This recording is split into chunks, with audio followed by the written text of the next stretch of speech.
बिस्मिल्लाहिर्रहमानिर्रहीम। आज का हमारा लेक्चर जो है वो जिस टॉपिक के ऊपर है उस टॉपिक का नाम है एस्चरीज।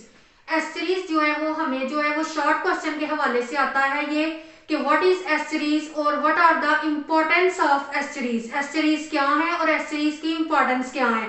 तो फर्स्ट ऑफ ऑल हम देख लेते हैं व्हाट इज एस्चरीज।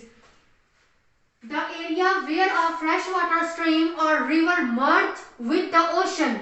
ऐसा फ्रेश वाटर का एरिया जहां पे स्ट्रीम और रिवर मर्ज होके ओशन के साथ मिलते हैं, हम उसे कहते हैं estuaries. It is composed of intertidal salt marshes. ये इंटरटाइडल सॉल्ट मार्शेस के साथ कंपोज्ड हुई होती है हमारे पास estuaries. Salinity varies within estuaries from fresh water to ocean. इनकी सैलिनिटी जो है वो वेरी करती है फ्रेश वाटर से ओशन तक जो है ये वेरी करती है। It varies on a daily cycle with rise and fall of tides. उसके बाद ये डेली बेसिस के ऊपर भी राइज एंड फॉल जो है वो करती रहती हैं टाइड्स के साथ साथ। Nutrients from river and rich estuaries. Nutrients जो कि रिवर के अंदर प्रेजेंट होते हैं वो एनरिच होती हैं उसके साथ एस्चरीज जो है उनके अंदर भी न्यूट्रिएंट्स जो है वो बहुत ज्यादा मिकदार में मौजूद होते हैं। एक्टिव एनवायरनमेंट है एस्चरीज अर्थ के ऊपर। उसके बाद आगे हम इनकी इंपॉर्टेंस को देख लेते हैं कि एस्चरीज जो है वो क्यों इंपॉर्टेंट है। तो नेक्स्ट हम इनकी जो है वो इंपॉर्टेंस देख लेते हैं कि एस्चरीज जो है वो क्यों इंपॉर्टेंट होती है। तो फर्स्ट वन वो क्यों इंपॉर्टेंट है। Salt Marsh grasses algae phytoplankton और मेजर प्रोड्यूसर इन एस्चरीज। एस्चरीज के अंदर फाइटोप्लैंक्टन एल्गी और सॉल्ट मार्शेस जो ग्रासेस हैं वो बहुत ज्यादा इंपॉर्टेंट है क्योंकि वो बहुत इंपॉर्टेंट जो है सीरीज के अंदर प्रोड्यूसर्स हैं। और प्रोड्यूसर्स हम पहले भी जानते हैं व्हाट इज प्रोड्यूसर। प्रोड्यूसर वो है which can make their own food, जो अपने फूड को फोटोसिंथेसिस के प्रोसेस के थ्रू खुद प्रिपेयर करते हैं। तो इस वजह से ये इन्वायरमेंट को सपोर्ट करते हैं और वैरायटी ऑफ वर्म्स को, ऑयस्टर्स को, क्रैब और फिश स्पीशीज को। और ये जो सारी चीजें हैं क्रैब्स और फिश की जो स्पीशीज है इनको ह्यूमन जो है वो कंज्यूम करते हैं। सेकेंड वन ये क्यों इंपॉर्टेंट है। Many invertebrates and fish use estuaries. बहुत ज्यादा इनवर्टिब्रेट और फिशेस जो है वो एस्चरीज को यूज करती हैं as a breeding ground. Breeding ground के लिए वो उधर ब्रीड करते हैं, उधर वो अपने एग्स जो है वो प्रोड्यूस करते हैं। Some fishes migrate through them to fresh water. कुछ फिशेस जो है वो इनके थ्रू फ्रेश एस्चरीज के थ्रू जो है फ्रेश वाटर तक जो है वो इजीली माइग्रेट कर जाती हैं। Important feeding areas from many semi-aquatic invertebrates। उसके अलावा ये एस्चरीज क्यों इंपॉर्टेंट है कि ये फीडिंग एरियाज भी हैं बहुत ज्यादा सेमी एक्वाटिक इनवर्टिब्रेट्स के लिए। एस्चरीज फीडिंग जो एरियाज जो है उन्हें भी प्रोवाइड करते हैं। The areas of estuaries are important location for commercial and residential development।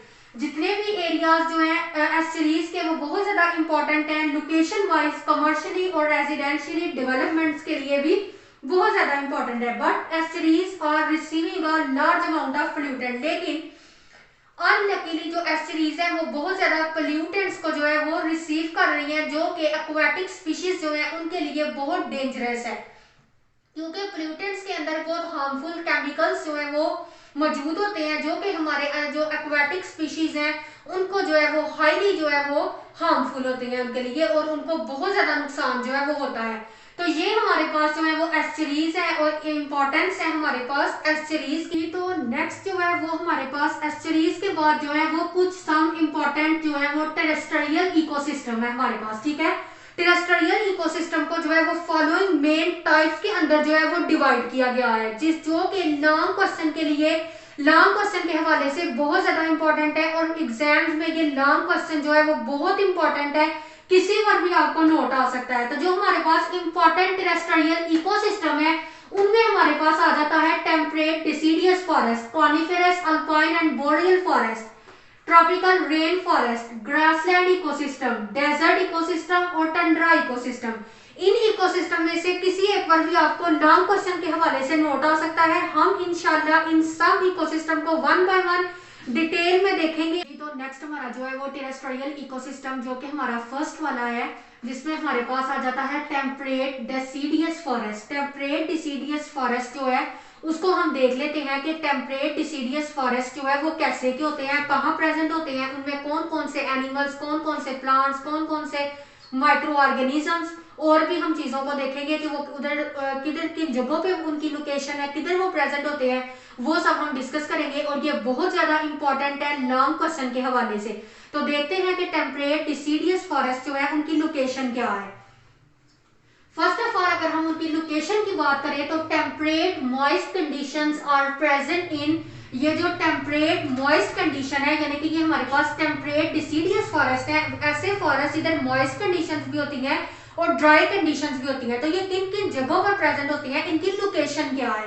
तो फर्स्ट ऑफ ऑल ये नीलम वैली और शोगरान इन पाकिस्तान, पाकिस्तान के अंदर ये नीलम वैली और शोगरान के अंदर जो है टेम्परेट डिसीडियस फॉरेस्ट जो है वो प्रेजेंट होते हैं। दीज फॉरेस्ट ओरिजिनली कवर्ड, और ओरिजिनली इन्होंने वर्ल्ड के ऊपर किन किन जगहों को कवर किया हुआ है, उनमें India, South East Asia, eastern North America, Europe, China, Australia, Japan, North and South America, इन जगहों पर इनकी लोकेशन जो है वो प्रेजेंट होती है। नेक्स्ट अगर हम बात करें adaptation for conservation of water, water के हवाले से जो है उधर के प्लांट्स ने क्या एडाप्टेशन जो है वो अडॉप्ट की हैं, उनको अगर हम देखें, the rainfall is not constant, slightly further away from the equator, ठीक है। So there are distinct wet and dry season in these areas, इन एरियाज के अंदर ड्राई कंडीशंस भी है और वेट कंडीशंस भी है, जिसकी वजह से इन एरियाज के अंदर समर सीजन भी है और विंटर सीजन भी प्रेजेंट होता है। So they have distinct summer and winter season. The trees not get enough water from soil during dry season. Dry season के अंदर जो trees हैं उधर के वो enough water को soil के अंदर से absorb नहीं करते हैं। They can't compensate loss of water by evaporation from their leaves. और वो अपने leaves के थ्रू भी इवेपोरेशन का जो प्रोसेस है वाटर लॉस करने का वाटर को, उसको भी कंपनसेट करते हैं। So plant show certain adaptation for dry season, तो ड्राई सीजन के लिए जो है वो प्लांट्स ने कुछ ऐसी एडाप्टेशन अडॉप्ट करनी है कि वो क्या करते हैं, these trees shade there leaves in dry condition, dry condition के अंदर ये ट्रीज अपने लीव्स को शेड कर देते हैं, ठीक है, ताकि ज्यादा से ज्यादा ड्राई सीजन है तो वाटर लॉस जो है वो कम से कम हो। उसके बाद अगर हम बात करें रेनफॉल की, तो टेम्परेट डिसीडियस फॉरेस्ट के अंदर रेनफॉल जो एवरेज होती है वो 750 से 1500 मिलीमीटर तक हो सकती है। उसके बाद अगर हम टेम्परेचर की बात करें तो टेम्परेट डिसीडियस फॉरेस्ट के अंदर जो मॉडरेट टेम्परेचर रेंज है वो 4 डिग्री सेल्सियस से लेके 30 डिग्री सेल्सियस तक जो है वो हो सकती है। नेक्स्ट हमारे पास आ जाते हैं प्लांट्स। अगर हम प्लांट्स को देखें तो हमारे पास जो है वो कौन कौन से प्लांट्स आ जाते हैं। Some dominant plants are Taxus baccata और Berberis Icium, ये हमारे पास जो है डोमिनेंट प्लांट्स आ जाते हैं। Many herbs and shrubs also present, उसके बाद कुछ herbs और shrubs जो है वो भी प्रेजेंट होती हैं। Some grasses, ferns and other herbaceous plant make the, वो बनाई होती है, ठीक है, make up the field layer, उन्होंने फील्ड की एक लेयर बनाई होती है। उसके बाद अगर हम बॉटम या फ्लोर लेवल की बात करें तो मैनी मॉसेस, लिवर्डवर्ट्स, लाइकन जो है वो उधर प्रेजेंट होते हैं। अगर हम एनिमल्स की बात करें तो एनिमल्स के अंदर सम वेरी कॉमन एनिमल आ जाते हैं, मकैका मोलैटो, जिसको हम क्या कहते हैं, रेहोसस मंकी, ठीक है, ये हमारे पास आ जाते हैं मकैका मोलैटो का कॉमन नेम है रेहोसस मंकी। उसके बाद हमारे पास आ जाते हैं फेलिस बेंगालेंसिस, ठीक है, फेलिस बेंगालेंसिस में हमारे पास जो है वो आ जाता है हमारे पास लेपर्ड कैट,